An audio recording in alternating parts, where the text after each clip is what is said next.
Hi guys, welcome to our channel. We are going to Konark. तो हम कटक से निकल रहे हैं कोणार्क के लिए, जिसका डिस्टेंस है लगभग 80 किलोमीटर। तो हम घर से निकल गए लगभग सुबह 7 बजे और हम रथ यात्रा के टाइम जा रहे थे कोणार्क। तो आप देख सकते हो रास्ते में सारे जगह जगन्नाथ जी का फोटोस लगाया हुआ है। और आपसे बातें करते करते पिपीली भी आ गया था। और आपको पता है पिपीली किसके लिए फेमस है? चांदुआ के लिए। आपके पास अगर टाइम है तो आप पिपीली जाके भी आ सकते हो। और हमें बीच रास्ते में उतर के रेनकोट भी पहनना पड़ा, क्योंकि बहुत ज़ोरों से बारिश स्टार्ट हो गया था। आप देख सकते हो कितना ज़ोर से बारिश हो रहा है। और यहाँ से पुरी सिर्फ 42 किलोमीटर्स है। पुरी के रोड पे जाओ और नारियल ना पियो, ऐसा कभी हो सकता है क्या? कोणार्क, जो कि ओडिशा के पुरी जिला से लगभग 35 किलोमीटर डिस्टेंस में है। कोणार्क की हिस्ट्री के बारे में आप अगर जानना चाहते हो तो इस वीडियो को एंड तक जरूर देखना। और ये था पुरी टू कोणार्क का रोड। आप देख सकते हो कितना सुंदर है, पूरा नेचर से भरपूर है। यहाँ से जाते जाते हमें भी भूख लगा था, ब्रेकफास्ट भी करना था। हमें मिल गया दही वड़ा आलूदम, तो हम वहाँ पे रुक गए ब्रेकफास्ट करने के लिए। फिर आता है आपका पुरी कोणार्क मराइन ड्राइव। ये रोड तो बहुत ही मनमोहित था। यहाँ पे बहुत सारे एक्टिविटीज़ है, आप यहाँ पे एक्टिविटीज़ वगैरह कर सकते हो। ये जो आप देख रहे हो ना, ये कोणार्क का मरीन ड्राइव है। काफ़ी अच्छा जगह है। यहाँ का नज़ारा थोड़ा एंजॉय करके फिर हम चले गए चंद्रभागा पे थोड़ा एंजॉय करने के लिए। तो अभी चलते हैं थोड़ा द्वापर युग में, जहाँ भगवान श्री कृष्ण के पुत्र श्याम को स्वयं श्री कृष्ण जी ने ही श्राप दिया था मर्यादा तोड़ने के लिए। तो श्याम ने अपने श्रापों से मुक्ति पाने के लिए महर्षि कटक जी के पास गए थे। तो महर्षि कटक जी ने सूर्य देवता की कठोर तपस्या करने के लिए परामर्श दिए। तो श्याम ने चंद्रभागा नदी के किनारे बैठ के सूर्य देवता के कठोर तपस्या किए। और फिर 12 वर्षों के बाद सूर्य देवता प्रसन्न होकर उन्हें उनके श्रापों से मुक्ति दी। इसलिए वो चंद्रभागा नदी के किनारे सूर्य देवता के लिए एक मंदिर का निर्माण किया। फाइनली बारिश में भीग के हम पहुंच गए थे कोणार्क। एंड यहाँ पे भी लाइट एंड साउंड शो होता है 7:30 to 8:10 PM तक, लेकिन मंडे बंद रहता है। और इसका जो कॉस्ट है वो है 50 रुपीज़ पर पर्सन। तो कोणार्क के एंट्री के लिए भी आपको टिकट करना पड़ेगा, जिसका कॉस्ट है 40 रुपीज़ पर पर्सन। तो हम टिकट करके चल पड़े कोणार्क की ओर। कोणार्क, जहाँ कोण के अर्थ है दिशा एंड अर्क के अर्थ है सूर्य। और आपको पता है ये मंदिर ऐसा टाइप का बनाया गया है जैसे कि सूर्य देवता का पहली किरण इस मंदिर के गर्भगृह में पहले आके पड़ेगा। है ना ये इंटरेस्टिंग? और ये मंदिर नरसिंहदेव प्रथम जी के शासनकाल में बनाया गया था। और राजा के आदेश के अनुसार चंद्रभागा के किनारे इस मंदिर का निर्माण का शुरुआत हुआ। और इस मंदिर को निर्माण करने के लिए 12 वर्ष लगे। और इस मंदिर को 1200 कारीगरों ने निर्माण किया है। और बिशु महाराणा जी इन 1200 कारीगरों का मुखिया थे। और उन्होंने इन 1200 कारीगरों के साथ मिलके इस मंदिर को बलुआ पत्थर से निर्माण किया था। और सबसे इंटरेस्टिंग बात यह है कि इस पत्थर को जोड़ने के लिए उस टाइम में भी आयरन क्लैंप्स का इस्तेमाल किया गया था। मंदिर निर्माण के लास्ट टाइम में जब शिखर पे कलश स्थापना का बारी आई, तब कारीगरों का बहुत सारे प्रयास विफल गया। और ये देख के राजा नरसिंहदेव बहुत क्रोधित हो गए। और ये देख के उन्होंने आदेश दिया, अगर सूर्यदेव से पहले ये कलश स्थापित ना हुआ तो सारे कारीगरों को मृत्युदंड दिया जाएगा।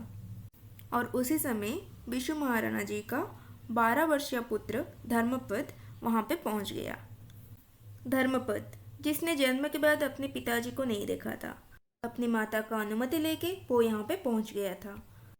और यहाँ पे आने के बाद इतना संकट परिस्थिति को देख के अपने पिताजी को बोला कि पिताजी, मैं इस समस्या का हल कर सकता हूँ, क्या आप मुझे अनुमति देंगे?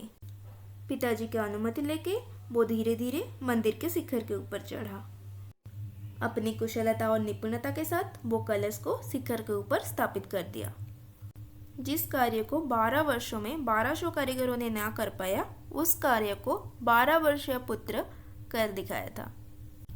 लेकिन धर्मपद उसके बाद सोचा कि अगर राजा को पता चलेगा कि सिर्फ 12 वर्ष का पुत्र धर्मपद ने ये काम कर दिखाया तो बाकी कारीगरों को दंड दिया जाएगा। और सबकी जान बचाने के लिए धर्मपद ने शिखर पे जाके चंद्रभागा नदी पे छलांग लगाया।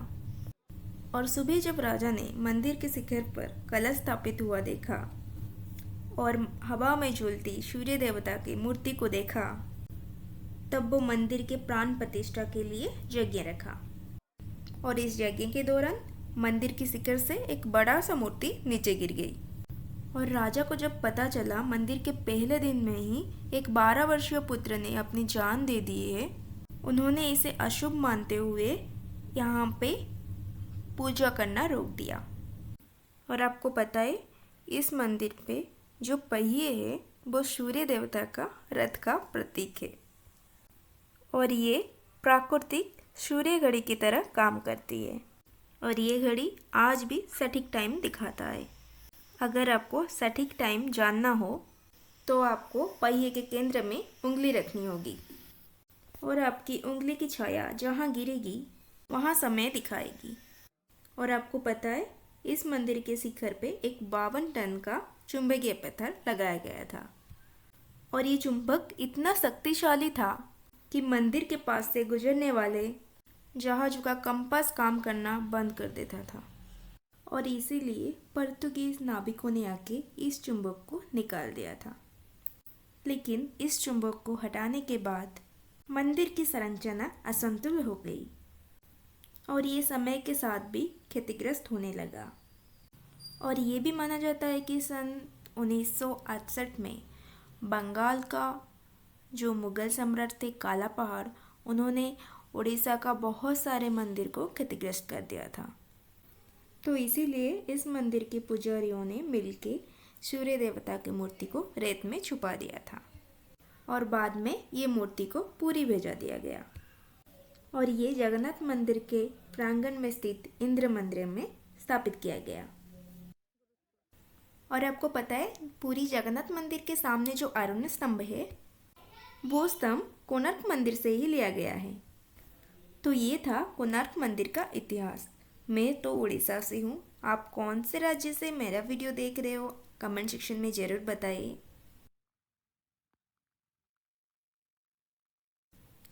ये पूरा मंदिर घूम के अच्छे से देखने के लिए आपको तो लग जाएगा कम से कम 2 से 3 घंटा। इसका आर्किटेक्चर बहुत ही सुंदर है।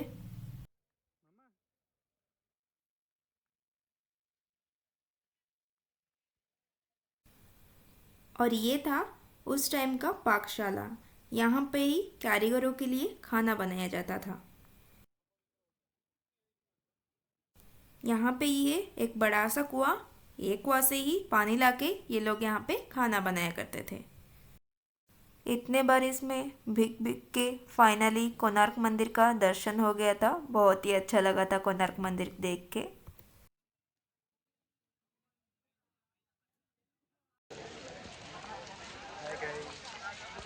Bye guys. फिर से बारिश में भीग के हम निकल पड़े थे घर के ओर। और इस वीडियो को बनाने के लिए बहुत मेहनत लगा है। आप ज़रूर मेरे को सब्सक्राइब कर दीजिए, एक लाइक, कमेंट एंड शेयर कर दीजिए। Bye bye.